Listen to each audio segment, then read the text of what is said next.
ముఖ్యమంత్రి రేవంత్ రెడ్డికి నిద్రలో కూడా బీఆర్ఎస్ అధినేత కేసీఆర్ గుర్తుకొస్తున్నారని, ఎన్నికల్లో గెలిచి ముఖ్యమంత్రి అవుతానని ఆయన కలలో కూడా ఊహించుకోలేదని బీఆర్ఎస్ వర్కింగ్ ప్రెసిడెంట్ కేటీఆర్ రామారావు ఎద్దేవా చేశారు.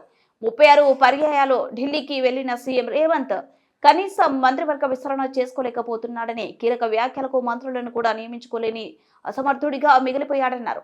మాజీ ఉప ముఖ్యమంత్రి రాజీ ఆధ్వర్యంలో స్టేషన్ ఖాన్పూర్ నియోజకవర్గానికి చెందిన మాజీ జెడ్పీటీసీ కీర్తి వెంకటేశ్వర్లు, కాంగ్రెస్ నాయకులు, పలువురు కార్యకర్తలు తెలంగాణ భవనంలో బీఆర్ఎస్ లో చేరారు. ఈ సందర్భంగా కేటీఆర్ మాట్లాడుతూ 48 గంటల్లో 7 రైతులు ఆత్మహత్యలు చేసుకున్న సీఎం రేవంత్ రెడ్డి ఎమ్మెల్సీ ఎన్నికల ప్రచారంలో ఉన్నారు. ఎస్ఎల్బీసీ టెన్నెల్ ప్రమాదంలో 8 మంది కార్మికులు చిక్కుకున్న ఢిల్లీ పర్యటనకు వెళ్లాడు. వ్యవసాయ రంగంలో మోగుతున్న చావు డప్పునకు చేతకాని రేవంత్ రెడ్డి పాలనే ప్రధాన కారణం.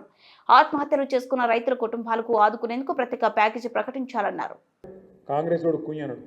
ఎస్ఎల్బీసీలో 2.5 కిలోమీటర్ల టన్నెల్ కూలిపోతే ఎవరు మాట్లాడరు. మీ కాడ ఏం ప్రాజెక్ట్ అది?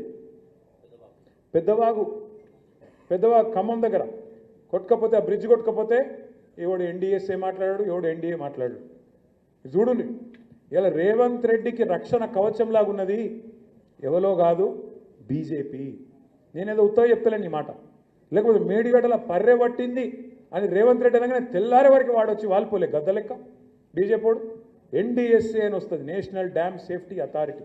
వస్తాడు, వచ్చేది ఇట్లా చూసినట్టు చూసి తెల్లారే వరకే బీజేపీ ఆఫీస్లో ఒక రిపోర్ట్ తయారు చేసి ఇక్కడ ప్రజల మీద వేసి ఎలక్షన్లలో గోల్మాల్ చేసి, మరి ఇలా ఎస్ఎల్బీసీలో టన్నల్ కూలి దాదాపు 72 గంటలు అవుతాను. ఎందుకో రాడు, మరి ఎన్డీఎస్ఏ రాదు, ఏ బీజేపీడు మాట్లాడాడు, ఎవరి నోరు పెగులుతలేదు. కిషన్ రెడ్డి మాట్లాడాడు, బండి సంజయ్ అన్నాడు. ఎందుకు ఏమొచ్చింది ఇబ్బంది మీకు? ఎందుకు మాట్లాడతలేరు?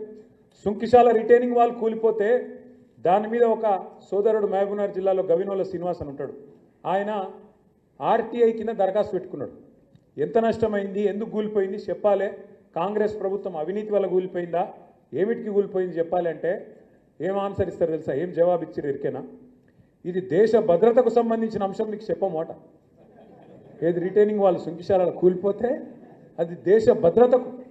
ఏమైనా చైనా సరిహద్దులు ఉందా, పాకిస్తాన్ సరిహద్దులు ఉందా? గీడ ఆంధ్ర తెలంగాణ బార్డర్ కార్డు ఉంటే, అది కూడా మన తెలంగాణలో ఉంటే, అందులో రిటైనింగ్ వాళ్ళు మీ అవినీతి వల్ల కూలిపోతే, మీ కమిషన్ల వల్ల కూలిపోతే దాని మీద బీజేపీ మాట్లాడాడు. ఒక తమ్ముడు శ్రీనివాస్ అడిగితే దేశ భద్రతతో ముడిపడిన వ్యవహారం కాబట్టి సమాధానం అంటున్నది రేవంత్ రెడ్డి ప్రభుత్వం. అదే ఈరోజు ఎస్ఎల్బీసీలో టన్నెల్లో కూలిపోతే బీజేపీ మాట్లాడాడు. ఈ రెండే కాదు నేను చెప్పేది, ఒక్కసారి జాగ్రత్తగా వినండి. ప్రధానమంత్రి నరేంద్ర మోడీ గారు వస్తారు తెలంగాణ పార్లమెంట్ ఎన్నికల ప్రచారంలో. ఏమంటాడు ఆయన వచ్చి? ఈ రాష్ట్రంలో కాంగ్రెస్ పార్టీ అత్యంత అవినీతి ప్రభుత్వాన్ని నడుపుతా ఉన్నది. ఇక్కడ ఆర్ఆర్ ట్యాక్స్ వసూలు చేస్తున్నారు.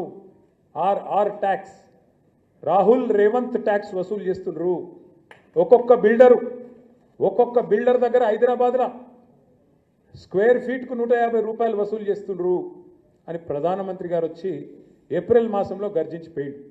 మరి గర్జించి 10 నెలల ఇంతవరకు యాక్షన్ మాత్రం లేదు. అయ్యా రేవంత్ రెడ్డి